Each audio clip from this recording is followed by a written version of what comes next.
when na dumaduma nga schedule nga activities tayo for the first week, second week, third week, and fourth week toy March in relation with our month-long observance of fire prevention.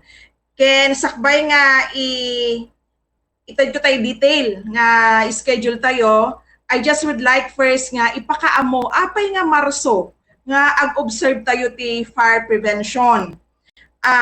Gapo nga ron ta, March is the beginning of hot and dry months. Kaya nasawen, dahito iti bulan nga mangrugi tayo summer season toy pag-ilian tayo nga Pilipinas. Iso nga nukastoy nga bulan na nga to tay risk of fire incidents tayo, particularly in residential areas. And based on statistics nga talaga, it is the month we recorded most number of fire incidents to'y pag-ilian tayo, and even in our province. So, it is the very reason our former president, actually, Ferdinand Marcos Sr., decided to make the March as the Fire Prevention Month. It is by virtue of Presidential Proclamation number 115-A.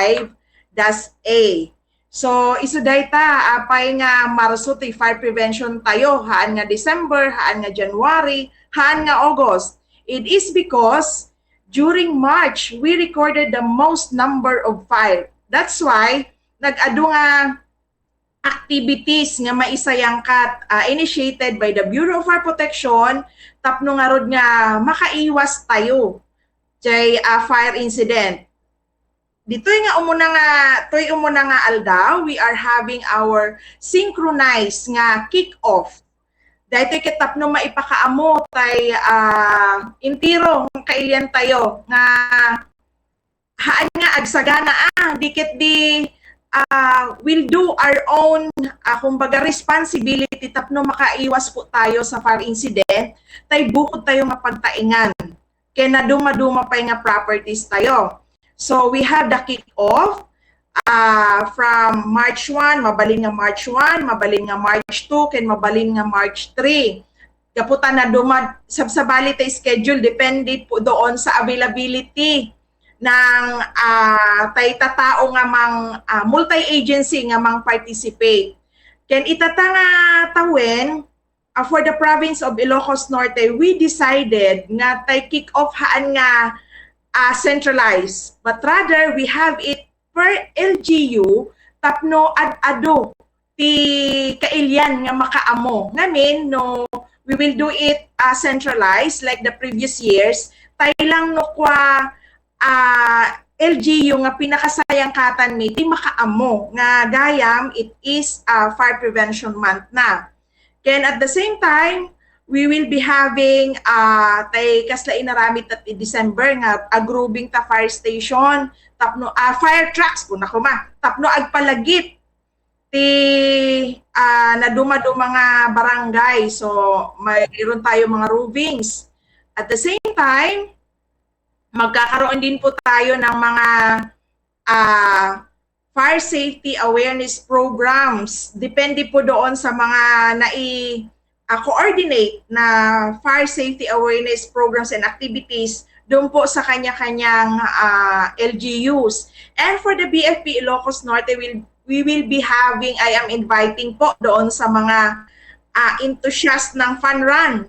We'll be having a fun run on March 21 po. So adapay ti asab-sabali pa nga contest para estudyante tayo, mga poster making, sabsabali, waragawag dayto yan per LGU. And jay tay team tayo for this year, ket hangad nating lahat, pamaya ng handa, aktibo at masagana.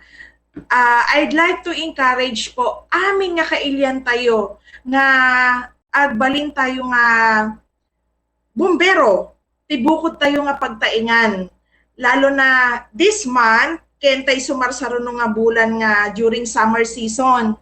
Tapno mailiklik tayo kay mga properties tayo, bukod tayo nga balbalay from fire incident. Kasi nga, sabi nga, no, di baling manakawan, wag lang masunugan, no puor talaga, halos wala pong natitira. So, nandito kami na mga bumbero nyo na magiging partner nyo po. We are doing our best for fire prevention campaign. Ngam da kayo ti ag-implement jay bukod nga pagtaingan nyo kay mga schools and our business establishments po province-wide. Ma'am, sa ngayon may mga nanonood po sa atin ng mga viewers po natin from other provinces at mga international viewers po natin. So sa ngayon ma'am, kung may advice po tayo or kung titignan natin yung datos po sa mga nakaraang mga sunog na nai-record dito sa Ilocos Norte, ano po yung pinaka-main reason or pinaka-maraming rason kung bakit po may sunog na nangyari? Dahil po ba sa electrical wirings o dahil sa naiwang lutuin, ma'am? At ano po yung advice po natin para maiwasan po ito, Ma'am Barato? Maraming salamat. That's a very good question. Based on our investigations, karamihan po sa cause ng fire natin, open flame. Kaya nasawin, even sa residential po natin, ano ba yung mga open flame? Una, tay agluluto nga pinanawan.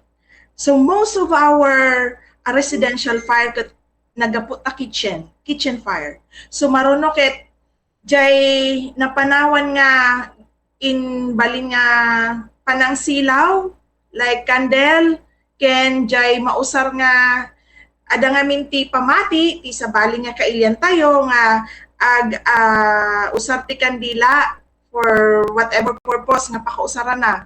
Ngem dahil takit we have numbers of fire incident caused by candle light nga napanawan. At the same time, yes, electrical in nature. Sabi ko nga, hindi kami nagsasawa na magpaalala even during barangay assembly nga pagpalagipan tayo ti kailyan tayo nga wag tayong manghinayang na ipa-check yung mga electrical wiring ti balbalay tayo. When agpa-upgrade ti electrical wiring ng runaan yung mga daan nga balbalay nga kumbaga yung load, electrical load ti balbalay tayo ket para laang dagito nga appliances ket itata nanginayon tayo ti appliances and no dadumapay nagpakabit tayo ng mga aircon gapo nga ruta kinapudot nan. See to it na agpa-upgrade tayo when agpa-check tayo ti electrical wiring sa authorized na mga tao, haan nga basta lang da kayo. See to it na authorized tapno makaiwas po tayo sa sunog caused by electrical problem po. At the same time, yung sumunod, yan pong mga sunog natin sa labas, like the grass fires and the forest fires. Based on investigation, those are human factors. Iso nga, datayo lang, paggapuan na, iso nga, I am appealing po, jay mga kailan tayo, umululi jay bantay, haan nga maiparit, it's for your economy, for our economy, kat datauray datayo nga ket gumatang ti pukyutan, or honey, gumatang ti itlog buos, anya pay dita nga nagapo dita, but be responsible po, no, agusar tayo ti, like, fire, apoy, agpausok. Sito it nga patayan tayo, sakbay tayo nga panawan tayo, nagapuan tayo, tapnohaan nga agwaras. Because that's the reasons. So yun po, it's a discipline and our personal responsibility bilang mangiwan-wan-wan ti environment. At the same time, of course, being the owner of our own homes and houses and business establishments po. Ma'am Parado, maliban po sa mga sunog na nangyayari sa mga residential areas, nasabi niyo nga po, may mga grass fire, forest fire. Is it possible po, Ma'am Parado, na kahit walang human factor, Pero kung may mga tuyong mga dahon at yung sinag ng araw ay tatama dun sa tuyong dahon na yon, posible na may apoy na mabubuhay, Ma'am Parado. Actually, kung araw lang at tatama sa dahon, hindi po yun magkukos ng apoy. But, meron tayong mga, yun nga, sabi ko, yung mga umaakit ng bundok. Minsan may mga dala silang bote. Yung, alam niyo po ba yung reflection yan? Yung init ng araw, yung bote, tsaka merong mga tuyong dahon. Even in our science days, sa experiment natin using magnifying glass, tapos papel sa ilalim, it will really cause fire. Kaya nga po, isa pa yan sa mga campaign natin na huwag mag-iwan ng mga basura doon sa pinupuntahan natin na areas. Lalo na dyan sa ating mga forested area. Yung bote, talagang nagkukos po yun ng sunog. Pag nandun siya sa ilalim dahil sa init. Okay po, ma'am. Pero sa ngayon po, ma'am, may mga coordination po ba tayong ginagawa sa mga LGU or other agency ng government upang sa gayon ay mamonitor yung mga kabundukan dito sa Ilocos Norte, ma'am? We have a very good partnership with our local governments when it comes to prevention of forest fires. We have the DENR partnership, yung ating PENRO, yung ating mga respective DRRMs, and naduma-duma pa yung agencies, pati yung ating mga counterparts sa uniform personnel po, mga MUIs na nandito po sa probinsya natin. We have Ilocos Norte Forest Fire Fighting Group na hindi lang naman to all about forest fire response, dikit di adapay prevention efforts tayo. Idipay lang last year, kumbaga we are doing our best po na mapang kami dyan sa bali nga ili, lalo na doon sa mga with recorded forest fires para po mag-conduct ng lecture, training, tapno nga rod nga to prevent fires in our forested areas po. Ma'am, may mga tanong po dito, paano daw sila makakatawag ng tulong mula sa BFP if in case, wag naman po sana may sunog, ma'am? Yan, ito, mas mapadali, no? Mas mapadali na lang na ma-memorize nyo yung pagtawag sa amin. Just 3 numbers. Just dial 911.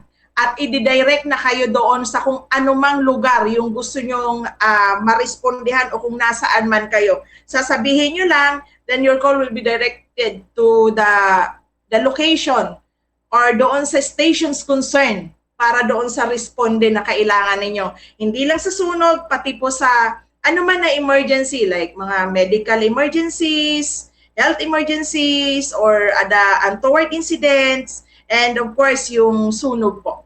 Just dial 911. And for the information, although itata, our 911 centralized na pailang jay NCR. But for the information, tika ilian tayo, it's a good news. Here in Ilocos Norte, kahit maadaan tayo, tibukod tayo nga 911 Satellite Command Center located po sa Batak Fire Station, and we are doing our best that it will be operational within this month po para mas ad-adat to na napaspas tayo pa ng receive titawag.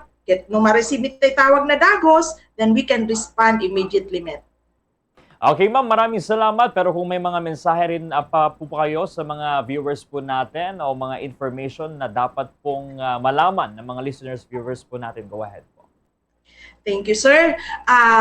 Sa ating pong mga kababayan po dito sa Ilocos Norte, as of today, naka-record na po tayo ng a total of 29 fire incidents, 7 nga residential, 11 na non-structural. And I am praying po na hindi na to madagdagan. And it's very challenging na hindi na madagdagan dahil nga pasimula pa lang yung ating dry and hot season. Pero nasa sa atin yun, napakalaking tulong po na kayo mismo ket agbalin nga bumbero. Jay, haan nga agsubsub diket di to prevent fire. Jay bukod yung mapagtaingan, kentay establishment na pinagtatrabahuan natin. Any establishment, datayo nga tao, ti maka ubra dahil nga panagpreventar ti fire incident no kwa. So I am appealing to everybody, let's have our fair share in our fire prevention effort po. Maraming salamat, Sir Jay.